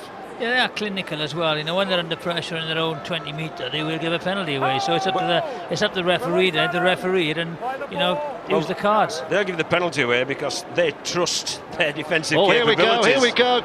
Cooper Cronk running wide, has support out there from the winger Ferguson, but look how many Kiwis are back, but the offload is good. Dugan keeps it in play. Well, good on them. Well done, the Kiwis there. Great tracking back, great scramble, and it shows the pride in the shirt there. Cameron Smith to Scott, who just slides in there using his bulk, making his presence felt. Australia with Smith again. Now it's with Merrin. Merrin flicks away. Smith underneath the arms of Proctor, and Thurston is going to be wrapped up by plenty of enthusiastic defenders again. Here's Cordner. Smith can't see the pass he wanted, so takes the tackle. And this is the last. Scott to Cronk. It's a chip towards that right-hand side. Ferguson is up there, bats it back. It's Dugan who flicks it back inside. It should be Blair's, and is. New Zealand come away with it. Harris now, he's lost the ball. Lost it backwards. Went backwards. Yep. And Bromwich. Surge and an urge. Cooper, waiting for two, right there, wide. Go. Luke. Kenny Dowell. He's done well there as Kenny Dowell. There's real intent for you. It's a great yardage, Kenny Dowell. Isaac Luke again, Tomalolo to his left, but he's going further left. He's taking them on himself, runs bumpers up against Cooper Cronk. Right here, wait. Well, I'm certain David Kidwell, you know, will be really pleased with the second half response from his team. Tomalolo, wonderful run by him. Jason Tomalolo, a mixture of stepping and size and power. And he gets the penalty. On the fifth tackle as well. Again, very, very clinical. I think, you know, that's should be a yellow card, Should be a yellow card. Cronk should be now in the bin. Okay. Clinical, he's just won Cameron Smith for 4 penalties. So Adam Blair sets the position. Oh, yeah. Isaac Luke, who seems to be troubled, hobbling a little. Johnson, Kenny Dowell, inside Inglis, away from Thurston. Meets his match, does he? In Boyd Cordner, kept alive, and it's still a dancing step in Kahu! Jordan Kahu might just have claimed his second of the game, and the Kiwis' second of the game, but again, we need the analysis to be certain. So again, we go to video referee Bernard Sutton. Now just hold up this continuous if I can, please, Ken. Just keep this moving, keep this moving. So see, there's no defender in contact with Jordan Kahu at this point, so he's entitled to promote the ball. The ball's now off the ground before anyone else joins the tackle. So there's no double movement involved. Keep this moving, still has possession, still has possession, still has possession. And that appears like it's keep it moving, please, Ken. Keep it moving, mate, don't freeze it, don't freeze it. Okay, is there another angle on that, please, mate? No, I just need this continuous, please, continuous. Okay, can we go back to the front on angle? Is this your best shot, mate? Okay, just keep this going, keep this going. Yeah, keep it going, not frame by frame, move it forward. And pause it now. Okay, that'll be a try, Ben. It's going to the board. So the Kiwis through Kahu find themselves with just another little foothold, but they are a long, long way down Mount Everest yet. Kahu with a kick to come, but to put it into context, they have to score 3 more and convert all 3 if Kahu converts this to put Australia under pressure. Here he comes, started it right, stayed right, very straight, 28 points to 10. But we are seeing some real spirit and fight from the Kiwis in the second half. Very good finish as well. And again, good space. It's the offload. There's a lovely offload. And Thurston spins out of the tackle. Good finish. 28-8 Australia lead. Well, Justin Morgan and David Kidwell, I'm certain they'll feel pleased with the response of their team in this second half. It's 8-4 if you look from half-time. And they've certainly played a lot better, been assisted by a fair few penalties that Australia have conceded. I believe the penalty count's 12-7 now to New Zealand, but they have taken advantage of it, and defensively as well, Dave, they've really worked hard to keep this Australian team out, so a great response from the half-time debrief. Here's Blair, Harris. Well, they're playing with some vibrancy, aren't they, now, New Zealand? Those offloads, and as was mentioned by Kirk Gidley in the half-time chat, you know, that turning point where New Zealand were on top and very nearly got across the whitewash, and instead they spilt the ball went the other end, and Australia scored the try. And that was a massive turning point, wasn't it? Had that not happened, had New Zealand scored, ifs and buts and all that, but could have a very different contest here. Yeah, a mistake, because they're trying to play a looser game now with offloads. The mistakes are going to happen. This is where Australia try and capitalise on it. Thurston into the line, comes Cordner. Inglis with his arms outstretched, wants this ball played quickly. Inside it goes to Thurston again now. Cameron Smith offering it. Merrin, Trent Merrin. He's a worker, isn't he? A labourer. I've been really impressed with him in this tournament, really have. Cronk again. Great defence. Rushed up quickly. Katter, I think that was, who got in the face of Darius Boyd. So Cooper Cronk on the final play will chip it high. Kenny Dowell with a running start, but it's Inglis whose big arms get up there. Scott though who knocks on. And New Zealand survive with head and feet at the scrum. Well, that left edge defence of New Zealand been a lot better this second half. Whether they changed at half time, but they've really rushed. They've tried to make a decision on the backman and rush them. There we see the knock on. Should it have been a knock on? I don't know if it came off the leg, but never mind, let's get on with it. Johnson. And you can see there's an intent there from New Zealand, wasn't there, to play some football inside their own 10 metres line. Isaac Luke rolls in again. Harris down that left-hand side. Katter just to his left, but he's not interested in the support player. Isn't Tohu Harris. He just wants to make some damage on that Australian line. Now it comes with Jesse Bromwich. Bromwich with a lovely little subtle step to get past Woods, but caught and put down on the halfway line. I think he's had a good game today, Bromwich. Johnson.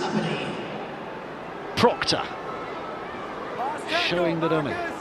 He's on his way to Gold Coast next season. There's Kevin Proctor, having spent quite a bit of time at Melbourne Storm. Kick is high. Ferguson has to advance a yard or two and leaps. Well, it's going to be a penalty. Yeah, inevitably. In the air. Inevitably. That just wasn't smart, that. No. It was a good kick, but he needed just to let him land before he went in with the shoulder there. That's very polite of you there, John, not very smart. Very, very stupid play, actually, I thought. You see there, just taking him in the air. Just no need for him. Let him land and then jam him with the shoulder. I think he copped one as well on the chin, didn't he?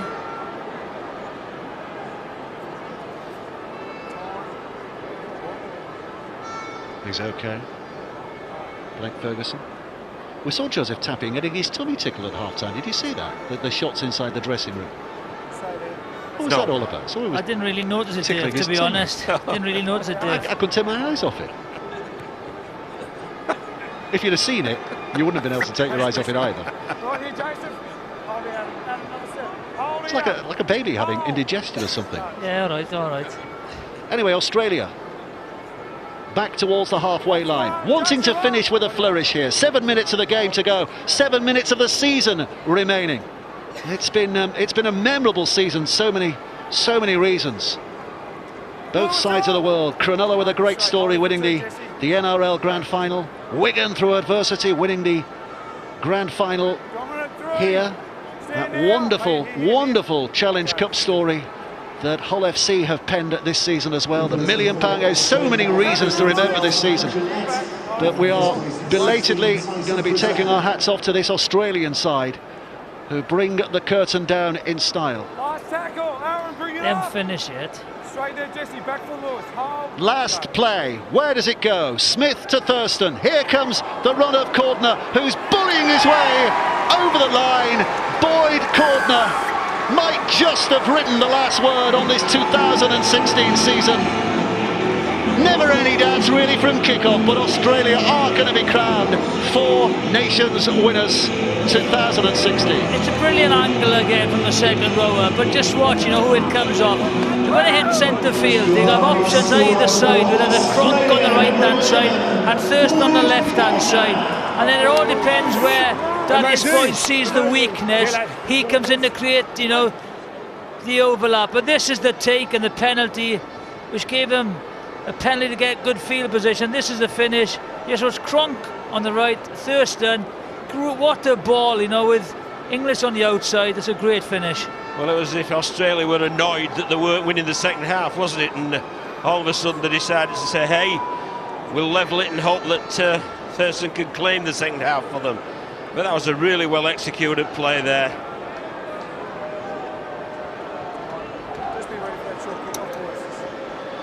Well, it flies alone at Anfield, the Australian flag.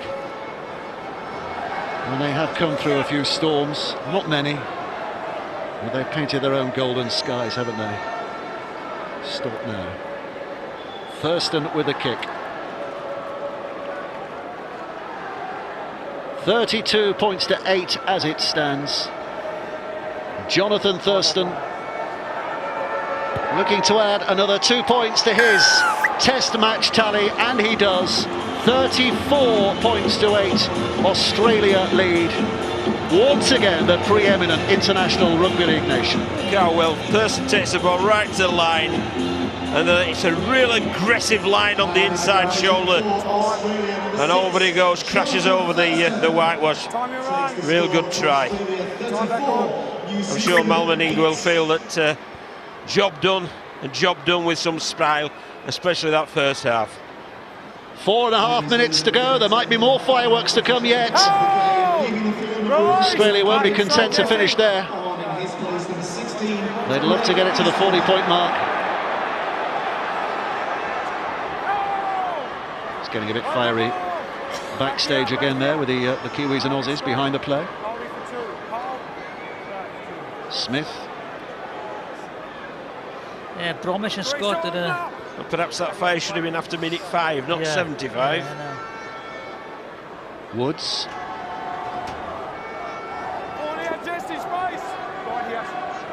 Smith. Cronk. Looking for more holes in the Kiwi resolve here in the final few moments. Frizzell to his feet, and here's Cronk with a kick to touch. It's just a bit of game management. We'll put the Kiwis under pressure here. Well, they're running the clock down now, aren't they? Official attendance in the Ladbrokes Four Nations final is 40,042. And Mal Meninga, not long in the job now, is he?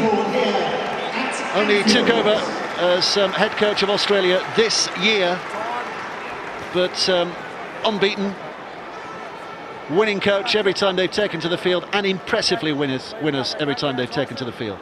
Yeah, Australia have been the best team in this Four Nations by some distance, in all honesty. Yeah. And the challenge to both the Kiwis and the English team is to improve considerably in the next 12 months to challenge them next year with the World Cup down in Australia, New Zealand and Papua New Guinea. And we can't forget to mention Scotland as well, the role they have played in this Four Nations, because they, of course, to remind you, became the first outside the top 3 to take a point off one of the top 3 with that glorious performance up at Workington last week against this New Zealand side. Kenny Dowell has risked it, chanced his arm, it's come off. So New Zealand are in an attacking position here. Johnson, Tomalolo, Woods grasping at him, but Tomalolo carries on running, almost ignores him. Last play in this set. Isaac Luke comes out, goes right. Ooh, Kenny Dowell just about keeps a hold of it and then passes it behind Lewis Brown. Doesn't that sum up an afternoon for those in black shirts? Yeah. I think that's one thing they have to work on, is I think the passing hasn't been executed well enough, I think, because they've checked the run of the guy receiving the pass. They've got a lot of shoulder passes. Yeah, this was good offload though earlier in the passage. Risk and reward, and he took the risk and the team got the reward, although unfortunately later in the tackle count. Over the sideline it went. So less than 2 minutes ago, David Kidwell, again another one who's new to the job. He wasn't expecting it, of course. Stephen Kearney pulling out of the head coach's position for New Zealand midway through this year. Well, that's a good pass. It's the best pass that Eastwood's had all afternoon, and it comes from Trent Merritt.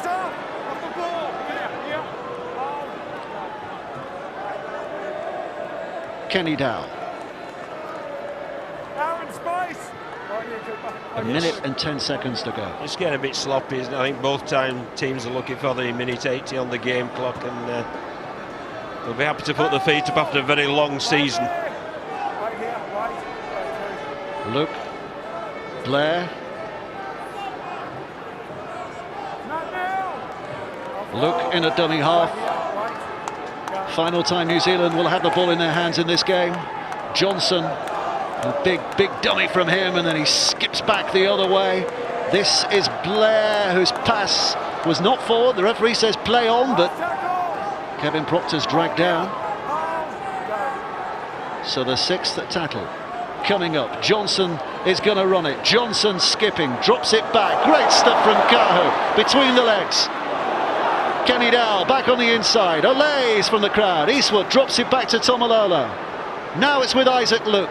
Luke's pass caught by Kata. He drills it out. It's basketball they're playing at the moment, not rugby league. Kata off the ground. Still another set of six here for New Zealand. They're entertaining to the last. Isaac Luke takes it in. That is the last though. And for all that flair and enterprise in the last few seconds, it comes to naught in the final reckoning. It is Australia who are elevated back to top spot in World Rugby League. It's official now. We knew it before anyway, but they are world champions, world #1, and the Four Nations winners. Yeah, just too good. You know, they've been so efficient with great leadership and great game management. Thoroughly deserved #1 in the world, #1 in this competition, and they'll take some beating in next year's World Cup. They really will, and that first half was an outstanding example of how to play rugby league football. The second half died a bit of a death, but that was a really outstanding first half when Australia posted 24 points to 0 and deserved Four Nations champions and deserved #1 in the world. 34 points to 8. Darius Boyd keeping up his impressive record, 22 caps, never on a losing side. Cameron Smith, is this the last we see of him on English soil in an Aussie shirt? He'll go around next year, hopefully, as long as he keeps his health. He'll go around in the World Cup next year, but we might be seeing the last of him on English soil. And what a great exponent of the game he remains. One of the best #9s there have been. So let's hear, I think, from the man of the match, Darius Boyd, who's with Tanya Arnold. Darius, congratulations, man of the match, but how special to win the Four Nations? Yeah, definitely. We set out at the start of the tour that we really wanted to play well and come over here and get the #1 world ranking back, and pleasure to play in front of this great crowd here in Liverpool and get the win tonight. Mal Meninga's been playing down that #1 spot, but clearly you guys wanted it back big time. Oh, definitely. You want to be the best, and we really rate our side, and we've trained hard all year. We've had a great bunch of blokes, the whole squad included, and it's just good to get the win tonight. I mean, how much of a pleasure is it to play as a group, you lot? I mean, you look like such a well-oiled machine. Yeah, it's been a really tight-knit group. I think we've had a lot of fun together, but we've really trained hard at the same time, and Mal and the coaching staff have really made the whole tour enjoyable. It's just good to get the result in the end. What has Mal brought to this, do you feel? Oh, I just brought a lot of pride back to the jersey. I think for a while there, we had a few losses with the Australian team, and it wasn't what we our standards, I guess. And it's just a pleasure to win all our games this year and go home with the trophy. Many congratulations. Let's bring in your captain, Cameron Smith. Cameron, you're back to #1 in the world. Sound good? Oh yeah, that's fantastic. That was definitely a goal of ours at the start of the year, but we knew it was going to take a lot of hard work. But the boys really have. We've transformed a few things this year throughout the team and the way we go about our football, and I think it's just been a nice change with Mal bringing in some different things around the team and some new players on board. So I think we're undefeated throughout this whole season, which is great.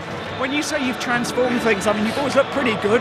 What is it you've transformed? Oh, I think just a bit of the outlook on where we want the Kangaroos to be. The jersey and what it means to the players playing in it, and who we're actually representing. So, the older boys, we've always had a lot of pride in the jersey, and it's great to see all the young boys, really cherishing the international game and seeing the Kangaroos jersey as the pinnacle of rugby league.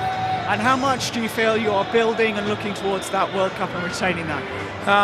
Look, it's obviously nice to finish Four Nations champions. We haven't had that for a few years now, but look, I think we've done a lot of hard work this year. We've put this team in a pretty good position moving into the World Cup, but our first goal was to come here, make the final and win it, and we've done that so far, so just need to keep building now. Hopefully all the guys that are involved in this tour are all fit and playing well next year and all available for the World Cup.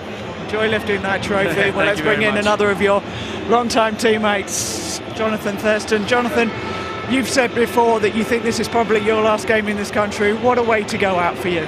Yeah, it's quite special to be able to take the Four Nations trophy back home and to play it on such a ground that has so much history. So it's been a good campaign by the boys, and we said from the start we wanted to create really good memories, and that's what we've done. How much is it a consciousness for you, for Cameron Smith, that your international career is not going to go on forever now and you want to go out with these special memories? Yeah, that's what it's all about. It's creating those memories and making sure they're good memories. So, Mal's come in and produced a really good squad. There's a lot of experience, but also, he's blooded a few players as well. So it's good to see those younger boys coming through and really cherishing the jersey and, really standing up for the international game. Thanks for your time, Jonathan. Let's just bring in Adam Blair. A tough game for you guys, but how pleased with the second half response? It was one of those nights. We worked really hard this whole tour. We worked hard this week. Very disappointed in our efforts in the first half. Just collectively as a group, we let ourselves down. Our ball handling was terrible. But then we come out in the second half and try to play some footy, what we believe is the Kiwi style, and we come up with a couple of good tries, Jordan Coe, but it's class effort tonight. They cleaned us up. Thanks for your time, Adam. No worries, thank you.